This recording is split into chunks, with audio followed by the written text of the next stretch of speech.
Hindi ako nakatulog buong gabi. Nakatitik lang ako sa salamin sa tapat ng kama. Wala nang marka sa leeg ko, pero ramdam ko pa rin ang lamig ng kamay na humawak sa akin kagabi. Biglang kumulaw ang kortina. Napatingin ako. Sarado ang bintana. Walang hangin. Walang kahit anong dahilan para gumalaw yun.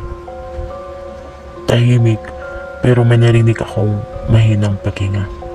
Hindi sa harap, sa likod ko. Humigpit ang hawak ko sa kumot. Pinilit kong huwag kumalaw.